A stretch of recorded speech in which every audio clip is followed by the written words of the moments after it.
Welcome to another episode of Bunny Hugs and Mental Health here on YouTube. I'm Todd Rennebaum, your host, I guess. Hey, hit subscribe and like and all that stuff, and that bell, whatever. Hey, good episode this week. It's with Kelly South. She has borderline personality disorder, kind of. It's treated, so she's managing it. So she's going to tell her story about how she was diagnosed and all the things that came about with that. She's also an author. Her book is Pay Attention to Me, and you can go find that on Amazon. Also, I have a new merch store. You can go to tpublic.com and search Bunny Hugs Media in the search there. I also have a Buy Me a Coffee. You can go to buymeacoffee.com and search Bunny Hugs. And if you feel like buying me a coffee, you can do that too. So thank you so much for watching and listening. Without further ado, I give you Kelly South. For those of you who don't know what borderline personality disorder is, can you maybe kind of break it down how you understand it? Sure. So for me, it was broken down as it's a cluster B personality disorder. There's a couple of narcissistic disorder, histrionic disorder, but I was diagnosed with borderline, which is, to sum it up, a difficulty, the ability to regulate your emotions in times of distress or abandonment. So a lot of people with borderline personality disorder will have dysregulation of emotions up and down. It's often confused with bipolar because it kind of looks the same as in like super highs and super lows, but borderline can be like a daily thing. Bipolar can sometimes last weeks or months, and the highs and the lows. My emotions or my mood would fluctuate once a day to 15 times a day. And it usually accompanies with, things like addictions or eating disorders are kind of like a cohabiting with that. Poor self-view, not understanding, self-image, addictions, sorry, I can't talk today. Impulsivity, my favorite. That was the one I was really great at. And so, yeah, and most of the things present themselves in moments of like distress. But also, like, if you're in a really great mood, then everything is heightened. The love you give is heightened. The gifts you give is heightened. So it's just really basically inability to regulate emotions one way or the other. Yeah, that does sound similar to bipolar in the way that, well, other than like how quickly the moods change, but when you are manic or whatever it is, you can be very impulsive. You can, you're very lovely, you're very, all these things. And so, yeah, there's a lot of, crossover. So how does one get diagnosed? Like, I know for most personality disorders, there's like a checklist, and it's like, if you have 7 out of the 12, then you're this like, yep, that's you. Right. And that's basically how it was. You have to meet a certain amount of the criteria to meet it. And then also, if you then don't check those marks, then you don't meet it anymore. So for myself, I met all of them. Oh, congrats. Thank you. I'm an overachiever like that, right? I'm like, if I'm going to go big. I'm going to meet all of them. And then after my intense therapy process over several years, I no longer meet criteria for borderline personality disorder. There are things I know, right? Bummer. Oh, wait, no, I have those mixed up. No, congratulations. Thank you again. Double congratulations. I do still struggle with a little bit of like self-view. Sure. But that's one of the things. But the other things I've been able to manage. So I guess people call it remission, because I have to work really hard every day not to, revert to my old coping mechanisms. But technically speaking, I no longer meet criteria, but I struggled with it for a long time. Right. So things like self-view, though, that could be everybody has trouble with that at times. Yeah. But you could also have trauma or anxiety or whatever, which causes that. Was there some kind of, because usually personality disorders also come with some kind of traumatic things in the past. Was that accurate for your diagnosis as well? Yes, it was. it's funny because, well, not funny. Not, well, I mean, I guess it could be funny or not funny. It depends on how you look at it. I tend to giggle a lot when I tell my story because I've already processed and lived it. So it's I can find the Yeah. silver lining in it. That's But me too, as yeah. well. I'm telling like this horrible dark story, and I'm laughing my ass off. People are like, this guy is still nuts. But Right. anyway, sorry. No, that's totally fine. So I thought for a really long time that my trauma wasn't really, big enough. Right. I was like, Yeah. well, there are people that, were chained in their basements or, all of these things. And I kept downplaying mine. When I was younger, my parents divorced and my dad, took me away from my mom while she was, out of the state. And she was gone for an emergency. So it wasn't anything that she did, but he kind of moved me and him away when I was very young, and I started this new school, and my dad, super cool guy, sort of kept feeding me his narrative, to look like the hero, right? Your mom doesn't love you, all of these things, because it was a bitter, it wasn't a great divorce. Not many are. So my mom came back and finally found us, but at that time I'd already been kind of groomed to like not want to be with this person. But so the cops came and they took, grabbed me from my school, and I'm kicking and screaming because, she had custody or the law. I don't remember like all those details. And then I remember feeling abandonment and also like having no control at the same time. And I think that's where it first started for me. And then later on in life, there was a sexual abuse from a friend. That's how I ended up losing my virginity. So lots of stuff from the past to process. I was just talking to someone a couple days ago, and that's how they lost their virginity as well. Yeah. And I said in that episode, and I'll say it again, I know so many women, especially around my age, between 35, 45, 50, who that's how they lost their virginity, was sexual assault at a party, or there was drinking, or there was a friend, Yeah. Well, and the interesting about processing that sort of memory, because I did a lot of what's called EMDR, which is like a kind of regression therapy. I just did some. Yeah. I just did some. Yeah. And it was, I always found like this thing like, oh, it was because of what I was wearing or the vibe that I was putting off, that's why that happened, instead of really like coming to acceptance that like, it doesn't matter. Like, that's just not something that someone has to deal with. So yeah, there was that trauma that occurred in my life that I believe, and my therapist believes, that contributed to developing borderline personality disorder. And basically that's just a list of poor coping mechanisms, right? When I'm in distress, I'm spending money, or I'm, promiscuous or whatever, but I'm actually a super functioning person otherwise. So yeah, that is kind of what developed. And I wasn't diagnosed till I'm 42 now. But I was diagnosed at 35, but I exhibited all the traits really early on, love bombing and, changing my look. Like if I had a friend that was super into goth, like next day I'm like wearing black lipstick and I'm super goth, just kind of conforming.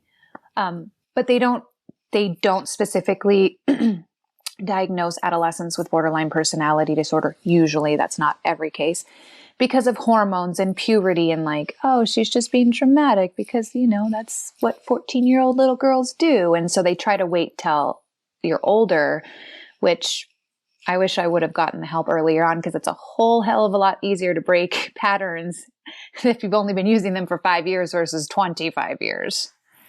Right. Yeah. Poop. I forgot my question. Oh, how much of it do you think is nature versus nurture? So, I mean, other people have trauma, but they don't end up with borderline personality disorder. So in their brain or their DNA or something, it must be like, when the trauma happens, or the type of trauma. You know what I'm asking? Yeah, totally know what you're asking. Okay. So specifically, and I believe in, I don't have like my reference or my citations, but I do believe that if a person that's diagnosed with borderline personality disorder has a family member, you're like 80% likely to develop it or something, because I believe that it is more of a nurture situation. Now, whether that was that you went through all this trauma and you didn't have the support, or you didn't tell anybody and you internalized those things, I don't necessarily know if it's like a gene mutation or anything like that. I will say that me personally, I grew up in a high stress level environment. My dad was an alcoholic. My mom, struggled with her emotions. And so a lot of stuff that I used, I learned just by seeing. So me personally, I believe it's more environmental, but I'm sure there's studies that say, it could be both, or it's a gene and, you have a mutation. Right. Maybe not a gene, but it's like you are more susceptible because, Yeah, your brain like and your amygdala or something. Yeah, definitely. Yeah. It's like, yeah, you know what I'm saying. I do. Whatever. And so I've said this before too, but I honestly think, so I'm in recovery of addiction, and I almost think that substance abuse disorder could almost be a cluster B personality disorder as well, just because like cluster B personality disorders, they get kind of a bad rap because you can be manipulative and you can be all this stuff to other people and you're affecting everyone around you and you can't be trusted and all this stuff. And anytime I think of back when I was in the middle of my addictions, it was like I was the same way, but you can also get it treated. And, as long as you stay on top of it, you are still a good person. You're still all these things. You're not late. You don't have that diagnosis necessarily anymore. So, anyway, that's not a question. That's just how I feel about addiction is, it could be a cluster B thing. Yeah. And, manipulation is a word that's used a lot to describe borderline personality disorder. I did kind of address that when I was writing my book. I wanted to make it clear to people that people call it manipulation and I called it self-preservation, because I wasn't doing these things sort of like premeditated. I didn't sit down and like write it out for a week that, hey, I'm going to go do this, or I'm going to make this person love me, or whatever. It was very in the moment, sporadic. Now, sure, the receiving end of that definitely probably felt duped, manipulated, things like that. But I never went into it. This was all like survival for me. How do I survive this attack, this feeling, this emotional roller coaster? And addictions are different for everybody. Sex addicts, promiscuity, spending, gambling, drinking, drugs, eating disorders. It's all this big Exercise. illusion. Yeah, it's all this big illusion of self-control, or of some sort of control. And it's really not. Like, I do the things because I'm like, this makes me feel like I'm in control. I had no control over none of it. I know, that's one of the first things I learned in treatment was like just stop trying to control everything, because look where it ended. You're in treatment, for God's sakes. Right? Just go with the flow. Maybe try that. Yeah. And it's true. It's not like you make a conscious decision to manipulate, quote unquote, manipulate. Like I said, it's just it's a coping mechanism. It's a survival thing. It's a defense mechanism. It's all these things. And so you're not conscious of it. So once you start going to treatment and you get the diagnosis and stuff, do you become more self-aware then that like, oh, I'm doing this? Or does it just, or do you not have to become self-aware because you just stop that behavior because of the treatment? So for me, borderline personality disorder, it was such a mind fuck. Can I say mind fuck? You can say mind fuck. Okay. You can say fuck mind. Because I knew exactly what I was doing when I was doing it. It wasn't like this blackout thing. And I knew it was wrong. There were parts of my brain where like, this is wrong. And I could not stop, even though I knew it was wrong. It wasn't the sense of, I know it's wrong and I don't care if I hurt somebody. It was like, I physically couldn't stop even knowing said thing was wrong. And so I was already self-aware. And I think a lot of people with a borderline personality are, because then when we sit back, when we're out of the eye of the storm, we're like, whoa, that was not okay, or that actually happened. So self-awareness helped me 0. in the recovery process. And the recovery process was absolutely the hardest thing I've ever done in my life, because it basically, for me, I did a lot of EMDR and DBT, which is just learning to have these tools, was take what inherently came naturally to me and don't. Like, that was treatment. Mm-hmm. It's like telling someone you have a headache and they're like, just sit through the headache. Don't take that ibuprofen. Don't take that Tylenol. And you're like, what? That doesn't make sense. I'll just grab the ibuprofen and everything will be better. So you had to sit through the storm and wait it out and not reach for it. And I was in therapy for over 3 years, like therapy twice a week. Before I was able to sit long enough and feel all of it and then go, yeah, I'm not going to go down the street and lose my shit. It ain't even worth it. But it was a long process, and I quit and came back and failed. And I'm like, this should be easier by now. And my therapist would always say, hey, you've done this for 25 years. It's not going to come naturally in 3 years. So yeah, no, self-awareness was not, I already knew, but I couldn't not do the things that I was doing, which was super frustrating. Yeah. I can relate quite a bit, because it doesn't sound a lot like addiction. It's like the first 3 years of recovering of anything can be super difficult, especially if you're mid-30s when you're trying to deal with it. And that's why there's AA meetings like every day. You can go several times a day. It's like this constant maintenance of this stuff. And if you stop your treatment, then you're at very high risk of relapsing, I guess. Mm-hmm. Absolutely. Do you call that a relapse? Like, would it be considered a relapse, I guess, if you started behaviors again? I considered it, because I mean, there were times where I would go a few months without having sort of an episode or anything, and then I would fall off the wagon, so to speak. My therapist also was very clear, like, it's not how many times you fall, it's how long you stay there. So I would have moments where I would fall off, and before therapy, I'd be like, well, I'm already down here. Might as well keep digging, who gives a shit? Where with the therapy and the tools, I could fall off, and then the next day be like, I'm not going to continue to dig. Yesterday was yesterday. Today's today. It's a new day. So I do consider it a relapse. Absolutely. Mm-hmm, mm-hmm. Right. But is that the language you use? Like relapse? Mm-hmm. Yeah. Okay. I had a relapse. Yeah. I told that to my husband the other day. I was like, wasn't like a relapse, but I mean, for me it is, because I used to have like a very bad addiction with like overspending. And I had this really magnificent moment with a family member that just stressed me the hell out. And I went and I spent like, $60 or something on something that I didn't need. And I'm like, I did it. I've spent the money I didn't have. And he's like, you're okay.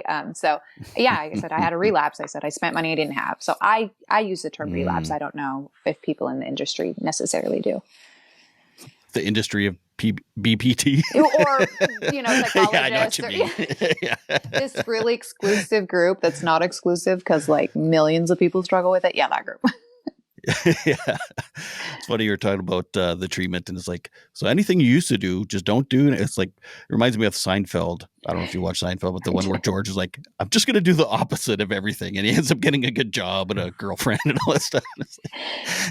Yeah, it really is. It was like, hey, you don't, you can just send a text that says good morning, right? You don't have to send a text, or you can receive a text that said talk to you later, and you don't have to be like, well, when later and what time and when should I be, like these very intense things. And I was mad like, at me? Yeah. Are you mad at me?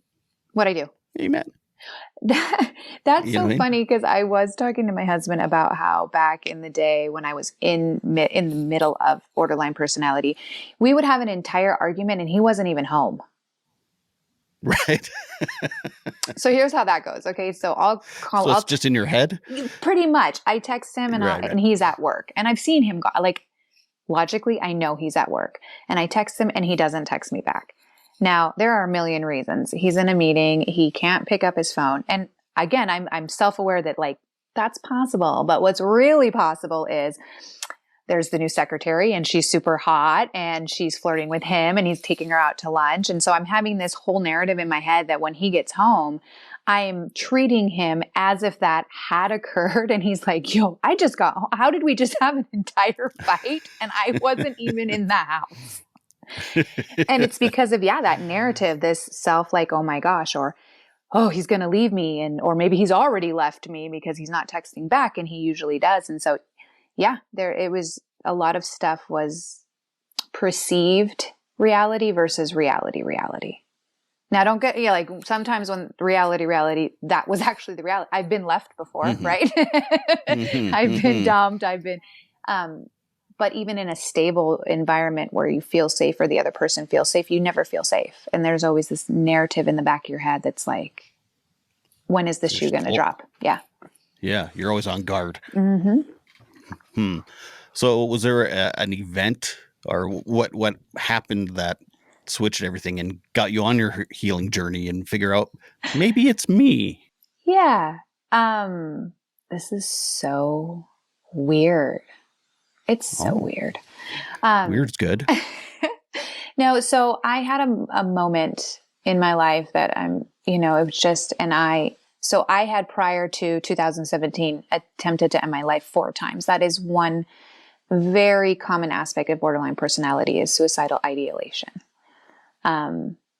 So in 2017, I went, I don't want to be here anymore. It's not that I didn't want to be here. I just didn't want to live the life I was living, and I couldn't stop the things in my head. And I'm like, well, the only way to stop the things in my head is just not to be here, right? Because it didn't matter the house, the job, the kids, or whatever. It was just always following me like a backpack, and I couldn't take the backpack off. So I attempted to end my life and ended up in a psychiatric ward. And one of the conditions upon my release was I had to seek outpatient. And I've had to do this before, but I think there was a big difference being 35 at the time than like in my 20s, where I'm like, whatever. Like I'll say I'm going to do it and then I won't. This time it was different, I think, more because of my age and that I had children and there was a lot of things at play. And so that's when I Googled, close to home, accepting new patients. Like there was no pathway. Like I wasn't really taking it serious, but I was kind of taking it serious. And the person that was able to fit me in, meeting all those criterias, happened to be my therapist, Robin, who changed my life indefinitely. She was the one that I worked with. She's the one that I still check in with every 6 months or so. She was the one that encouraged me to write my book. So okay, that was we'll get to your book, okay? Just calm down. No. I'm sorry, I'm just being an asshole. No, I thought, I literally, as I was saying it, I was like, this sounds like an infomercial plug right now. It really does. You got a book, I get it. We're going to edit it out. Like we don't need to even, no. So that was kind of my journey. It was the 4th time. And I'm like, you know what? This is the 4th time. It's the 4th time. Something has to give here. So that were the events that led me to actually, I don't believe, if I'm being honest, that if that didn't happen when it happened, that I would be sitting here today not meeting criteria. I think I would have just keep going on and doing what worked for me, which didn't really work for me anyways, but like I pretended that it did. Right. Yeah. Like most people, like, yeah, it works for me. No, it doesn't. Yeah, exactly. Yeah, like I said, people in treatment, like trying to control stuff. It's like, well, look where the control got you. Now you're in treatment or the hospital or the psych ward or whatever. Right. So you were in treatment for 3 years? Is that no, I was in treatment. It was just a month-long treatment. Oh, month-long treatment. Okay. But it's been 3 years? Yeah. I thought maybe 3 is just in my head. I don't know. It's been 7 years, actually. Congratulations. That's, addiction in itself. I don't know what it was, but it's tough either way. It was mostly alcohol and marijuana mixed with the odd mushroom trip. A sprinkle of trip here and there. Yeah. And I don't know if you know too, I'm a suicide attempt survivor as well. And, that was about 10 years ago. And same thing. And I know you were talking there and I remember that thought process too. It's like, I'm so exhausted living this way. And it's like all or nothing thinking. So it's like, okay, I'm so tired of living this way. Either I got to end it by like taking my life or what? Well, something's got to give. And then somehow in that moment, I found help either through a nurse or a hospital or therapist or whatever. And it's like, okay, if I'm this sick of living this way that I'm going to take my life, how about I just, surrender to the process and maybe take some advice and do some work. Right. Imagine that, right? And healing's, and it's hard. It's super hard. I mean, it's really fucking hard. It hurts more than hurting. Oh, healing. Healing. I was like, there was points where I was like, I'm going to go back to this is harder than having it, as I kept saying that. It's harder to get better than to just roll the dice and be like, because it wasn't always bad, right? Like, and even in like other people's addictions, like there were some fun drinking times, right? And there wasn't always the blackouts and things like that. And so like the process was way harder for me than having it. Now looking back, I can say, it was worth it because, like, if I continued to live the life I was going to live, I was going to have like 14 kids and STD. Because I struggle with the promiscuity a lot. That was because it's everybody's favorite, fun girl, promiscuous girl, and I needed the outside validation. So that was my go-to self-coping mechanism. So how were you not? Because I know histrionic personality disorder is it's very sexual based. So was there? I guess there's probably a lot of crossover, between those personality disorders. So, interesting. Okay. Someone I talked to that was diagnosed with histrionic personality disorder. Again, I hate repeating myself because I say a lot of the same stuff to people, but, whatever. It's the same stuff. I mean, yeah. Yeah. Someone new might hear it. But the point is that once you get in that spiral of either personality disorder or trauma or whatever, you actually then start creating your own trauma. Then you have to go to therapy for trauma that was created by the disorder that was created by trauma. You know what I mean? Oh yeah. And some of it's shame, some of it's guilt, some of it's you witnessed insane things because you're in a trap house or whatever, or you're because you're so promiscuous, you get in super dangerous situations with men or abusers or whatever, you know what I mean? So it's that's the nature of the disease is it wants to take you down. Right. And and it's this, like you said, creating sort of these things and not even just physically, mentally, someone with borderline personality. Well, in my experience, I need your validation, Bunny. I need it, but I won't believe you. Do you call me Bunny? Yeah. Bunny. Oh, my name's Todd, by the way. I don't know if you know that. I liked Bunny. Oh, okay. No, I see your name. I was just like, Bunny. It's such a cute little. Okay. Okay, Todd. Yeah, I don't mind. No, Bunny's fine. I just wasn't sure if you knew my name. No, I did. Absolutely. Okay. So I need your validation. Thanks, I need your validation, Todd. Dang it. Tell me I'm doing a good job. And then you look at me and you say, hey, I don't believe you. So needing something from you, but also not believing it. And then what that created was this, again, self-validation. But if you tell me I'm doing a shitty job, I'm like, you're fucking right. I'm doing a shitty job. And then that would create this self-loathing. Then that would lead to doing X, Y, Z and creating more drama about something that I wasn't going to believe anyways. And that I flipped it around in my head and I perceived it the way that I thought more fit me. And the creation, it's just, it's Alice in Wonderland's whole, right? And then there's this, the rabbit and the cat and the, centipede or and the mushrooms. And you're just like, whoa, okay, here we go. And the other thing you mentioned earlier was some people, and maybe you did this early in recovery, when you do relapse, it's like, well, fuck it then. And then I'm going to relapse hard. And to me, that's a form of self-harm in a way. And it's because you do know better, because you actually do then make that decision. Well, fuck it then. Yeah. Yeah. Oh yeah. And it took a long time to balance, because for a long time I thought I can't have a reaction, because there are some moments in life, like if my husband says something stupid or my kids are doing something that warrant a reaction. But for a long time, I didn't react at all, because I felt that if I did have any sort of reaction, it would mean I was regressing. So I was then threw it on the other end, and I'm internalizing all this shit, and I'm and it's festering. And it really was a tough time to have a balance. So what I just told myself is you know what?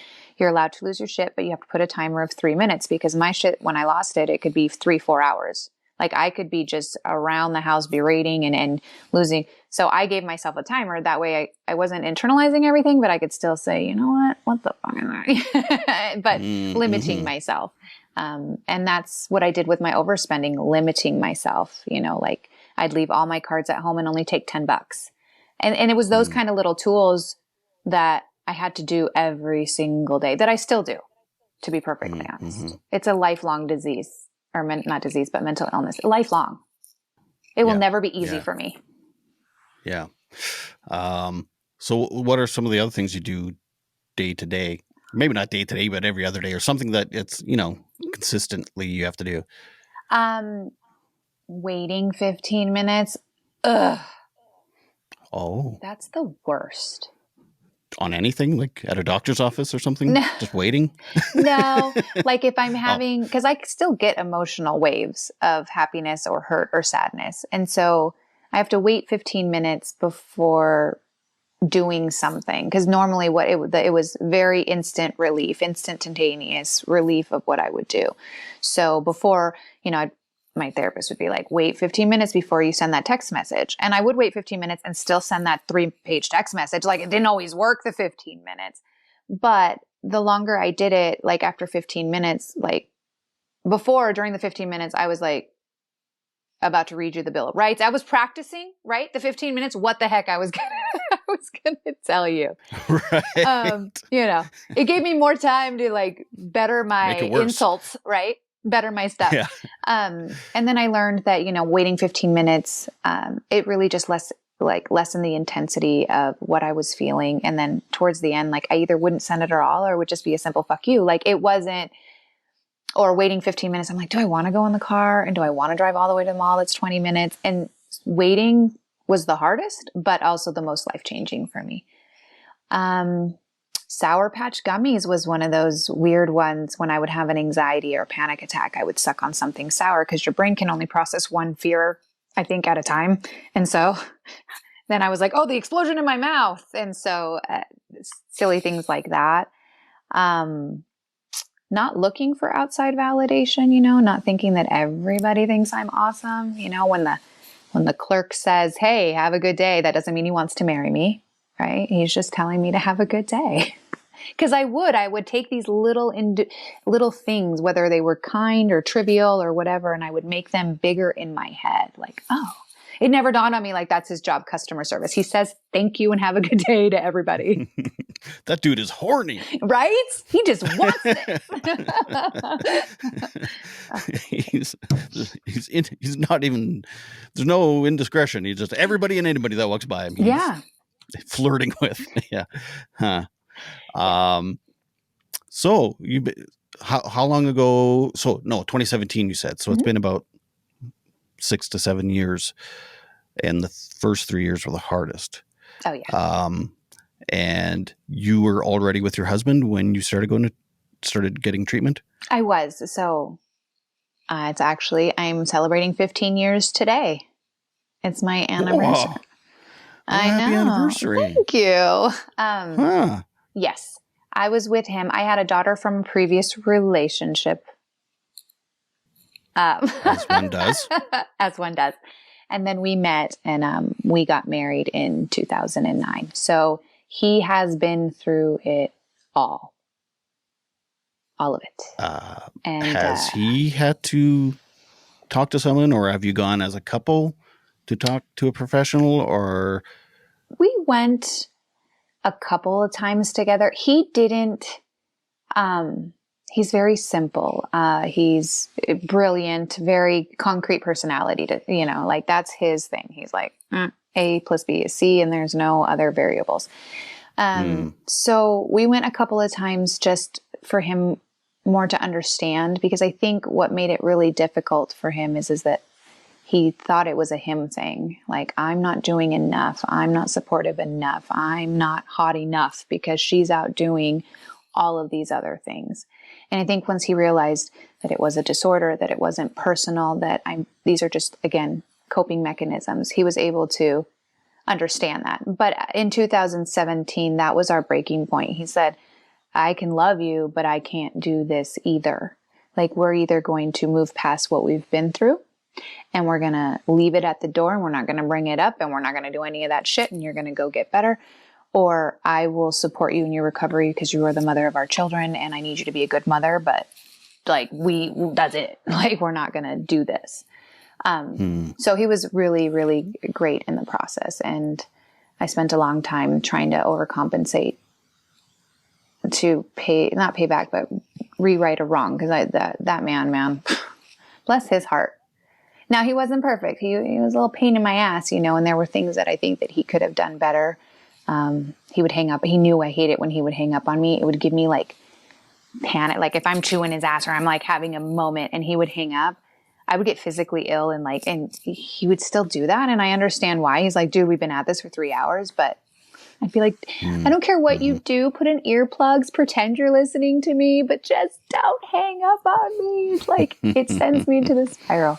But yeah, so we've been together 15 years and he's been a really great and big part of the process. I'm lucky. I know a lot of people don't stay because they don't see the light at the end of the tunnel. And there is none. If you don't get treatment, people thinking that they can just wake up and be like, I'm not going to have a personality disorder or I'm going to manage these things.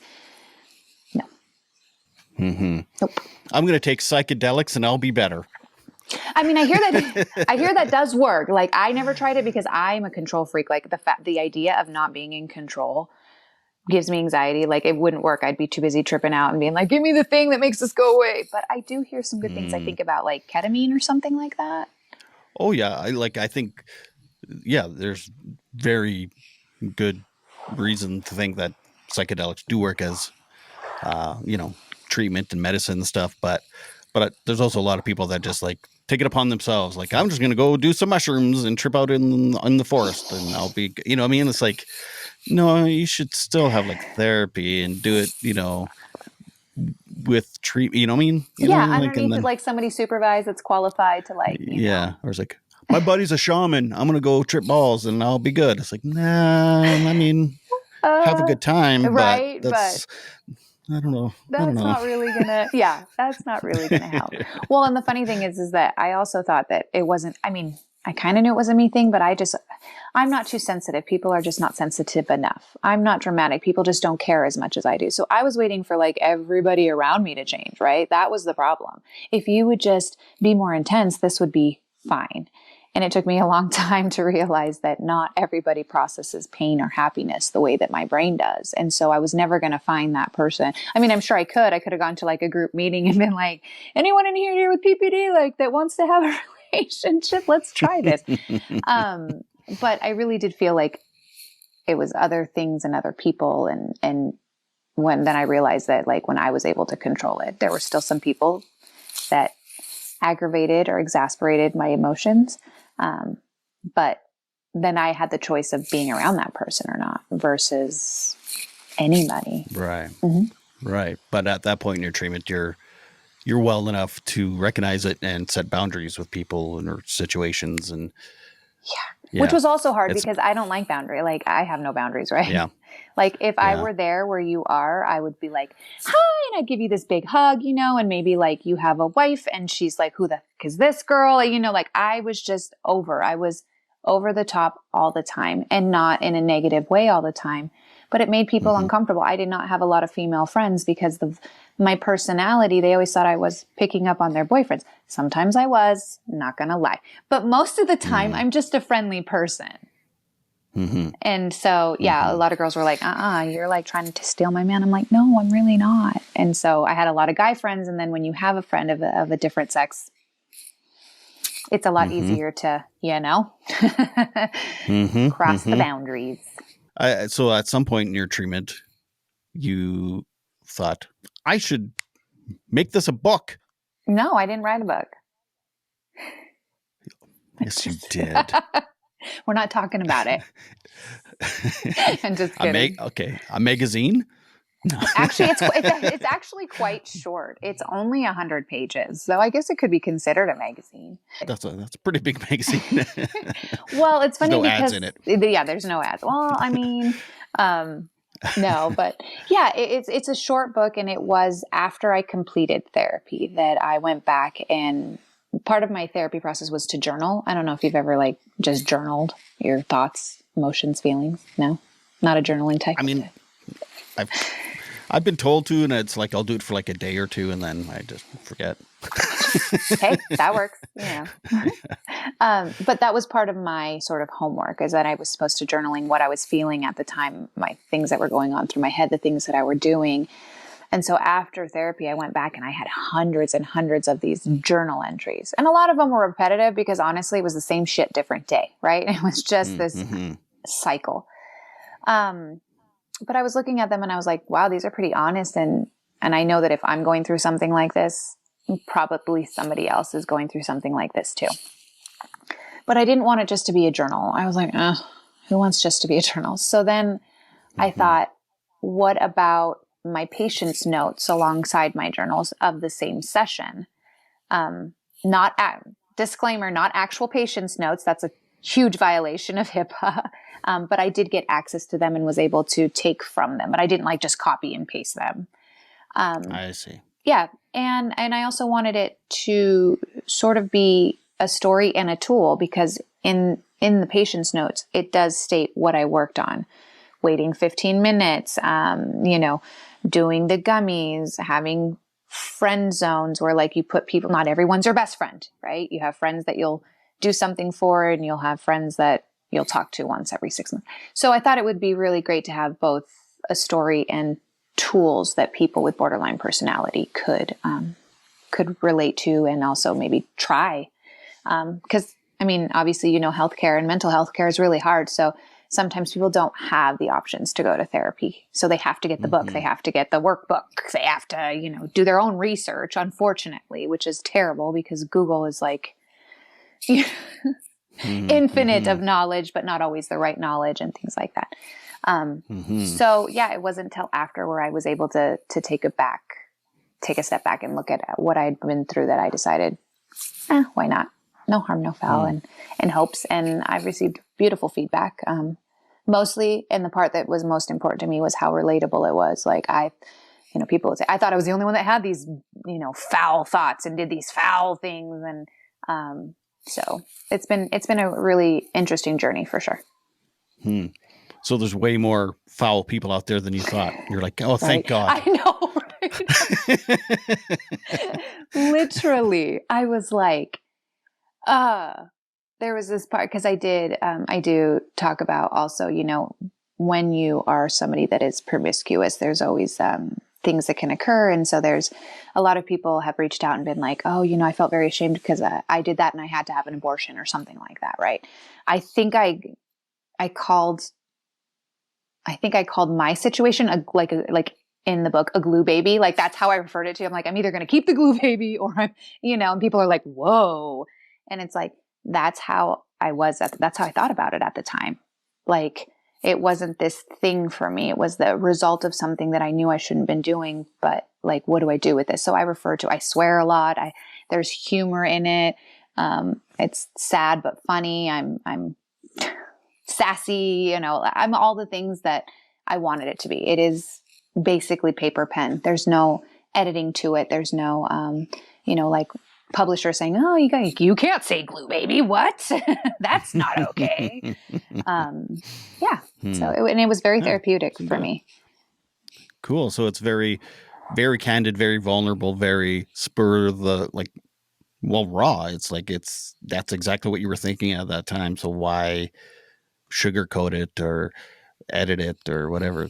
Yeah, they're real. They're real sessions. Yeah, they are real journals from real sessions, real therapy sessions in real time. So, like, it'll say the book starts off with how I ended up in the hospital. So it's January 2017, and you just dive right in. Like, there is no gloves, no lube, nothing. Like, it dives right in. And that can be a lot for some people. I've had some people that were like, this is great. Like when I would try to get it out, I think more to the masses as far as like specific groups and stuff for BPD, they were like, girl, we can't, no. The decision makers were like, it's too much. The people that struggled with borderline personality was like, this is exactly what I needed. So it's It's a double-edged sword, always. Yeah. You can't please everyone. So what's it called? It's called Pay Attention to Me. I am. What's your book called? Pay Attention to Me. Hi-oh! Hi-oh! I could have kept that going, but I decided right? not to. I was like, what? Pete and repeat. No. I thought it was a fitting title because people often describe borderline personalities as attention seekers. And maybe, I don't know if that's true or not. We do fear abandonment. So obviously if we don't want you to leave us, there's like that aspect to it. And then also, I think my therapist said 487 times, pay attention to me. So because it's a dual perspective, it's my journals and then the patient's notes. I was like, well, that makes the most sense. Pay attention to me because it worked both ways. And then my husband designed the cover. It's a super simple cover. Like your husband. Like, you called him simple. He is simple. I don't even know. That sounds negative to me. You're so simple. You idiot. No, he's fascinatingly simple. Lucky for me, he doesn't watch things like this, so he won't be like, wow.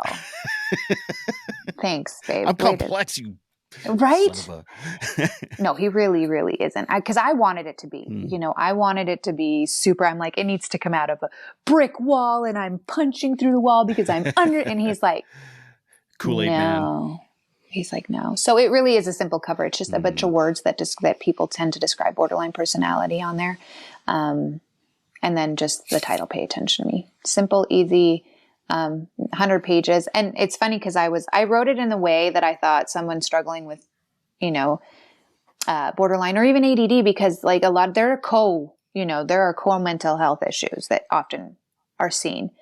And I'm the type of person, like, I don't want a bunch of backstory. I want to know what the fuck happened. I want to know what happened and how it ended and all the stuff in between. And so I kind of wrote it in that way where it was easy enough to follow, super quick. Like I didn't put all the general entries, or there would have been, 600 of, the time I went down the street and, almost lit the garbage can on fire or whatever. Like there would have been like 600 pages of that. So it's really super easy to get through. I think everyone said it maybe takes an hour for the whole book. Really? Yeah, just because of the way that it's laid out. My background is in psychology. The irony of having a psychology major and not being able to control or understand my mental illness was also one of these ugh. And ironically, I have a master's in dispute resolution, but I create all the dispute anyone could ever need in their lifetime. Wow. That's why you have the master's in it. Right. You created the course. It was based on my life, really. Yeah. So again, I live a lot of people didn't know and still don't know. And, when you become like this huge podcast extraordinaire and, they're going to be like, what? Never knew. A lot of people just still didn't know because I was able to live sporadically functioning life and go to school and get my degree and blah, blah, blah. And I was having a crazy life. Mm-hmm. Yeah. Because I live in a small town, and when people from my job and stuff found out I was like in the hospital after a suicide attempt, it was like literally blew their minds. Right. What the fuck? Like you're always the happy-go-lucky, pew pew telling jokes and stuff guy. Yeah. And it's like, no, life sucks for me too. Right? It's just, you never know. You never know who you meet, what someone's struggling with. People can wear masks often. It's just not Halloween, folks. We can wear masks anytime. Have you come across much stigma towards cluster Bs or, more specifically borderline? I believe, I don't think I've ever seen a movie where the character has borderline and is portrayed in any sort of light. I don't know if you've ever seen Fatal Attraction. I haven't actually. I know the movie though. Yeah. Because of the famous leg crossing scene. It's like, that was you? That was me. You sure? So Girl Interrupted. That was another one that came out. Angelina Jolie was in it and Winona Ryder and stuff. So the biggest problem with borderline personality disorder specifically is that we tend to, in movies or in readings or just when talking about it, highlight the negative, right? Oh my gosh, she tried to commit suicide. She tried to do this. She lit my house on fire. She called me 670,000 times. All of these sort of erratic behaviors. And nobody highlights, or at least not very often. There is this beauty to BPD that I miss. I miss being able to, people could open up to me easily. I was super empathetic, overly empathetic, but I was able to do all of these things and feel all these things and give so much love and so much attention. My husband told me I've never felt love like it from anybody, that the way that I feel loved from you. But the pendulum swung the other way. Like, yeah, I also fucking hated you like so much. So I miss those aspects, like celebrating over the tiniest successes or laughing really loud at the stupidest jokes. Because there is so much beauty to it, but it's gone unregulated. It doesn't matter how beautiful it is. It never overcompensates for how bad it can get to the people around you, to yourself, and mostly to yourself. Cause I would have these emotional waves and then I'd look around me like my husband's watching TV, my kids are playing, and I'm the only one like having to recover. I'm like looking around going like, everybody is going to sleep just fine at night. You are the one that has to not sleep and deal with this and process it. But borderline personality, I think if people saw or heard about how lovely the lovely is, it wouldn't be so crazy bitch or crazy situation or crazy guy or whatever. So a lot of stigma surrounding borderline personality, less than before. But still very much. And again, it's just highlighting the wrong things. And I guess you could, when you highlight addiction, you don't highlight the time where you like had a good time and it was someone's birthday and you did karaoke. No, people tend to highlight like you're blacked out in an alley somewhere, right? Let's get the message across. And I think that's the worst part about it is just, it's super one-sided. That time again for that Some Bunny special, a segment where we chat about who cooperated in your mental health journey and helped fill your emotional tank, brought to you by Co-op. So who do you want to give a shout out to? You mentioned your husband, but is there anyone else that kind of has stuck with you through your worst times? This just took a turn for the depression. Thanks. No, like, no, it's a moment of gratitude. Yes, absolutely. Who do you want to give? Honestly, it would be my therapist. It would be my therapist, Robin. And the reason why is because when I first started out with her, I had insurance that it's called poor people insurance here in the United States. And it was about a year and a half through the process that she decided she was going to open her own practice. And unfortunately, she wasn't going to be accepting that type of insurance because it's a struggle to, and I thought she was like severing ties with me, which sent me completely into another spiral. She ended up working with me for abandonment issues. Yeah. It was rough. I remember that session completely and how I just couldn't, I could see her mouth moving, but I couldn't hear anything. It was this really, but she ended up working with me for another year and a half, and just had me pay the copay of $20. She could have been making $200 or, whatever psychologists make an hour. And she was just but she's eating lunch and going to the bathroom while right. Yeah. So, cause I know how much my insurance covered at the time. So for her to continue to work with me and just charge me $20, she saved my life, and not from killing myself. She's literally saved my everyday life. Right. Your quality of life. My quality. And everyone around you, quality of life, probably. And that's one thing I would say to anyone that is in the field that refuses, because there's a lot of people that refuse to work with borderline personality disorders. It's a lot to do. That you are not only affecting the patient, you are affecting anyone that patient has ever met or will meet in the future. Like, you are the heart of that process. So no pressure. Get your shit together. No pressure, psychologists. Right? That's actually a hybrid, and I didn't think of it. Thanks. Thank you. You got to save the world, psychologists. So for $20 an hour. Right? Only for free. Dang it. Pro bono, everything. Oh, God, wouldn't that be nice? Yeah, I've had so much fun. I love these types of just two people chatting. I hate formal interviews. I hate, what is this and what is that? And I just like a chat. I've been called a lot of things. Formal isn't one of them. Well, and that is a very good thing.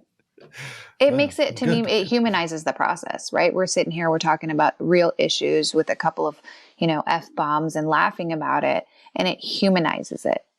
And it's important. And that's why your work is so important, because it humanizes this incredible mental health thing. Be sure to subscribe and to like this video. You can listen on Apple Podcast and Spotify. This is Todd Rennebaum saying, make your beds and take your meds. Keep watching for more interviews with incredible people telling their stories of resilience and adversity with mental health and mental illness.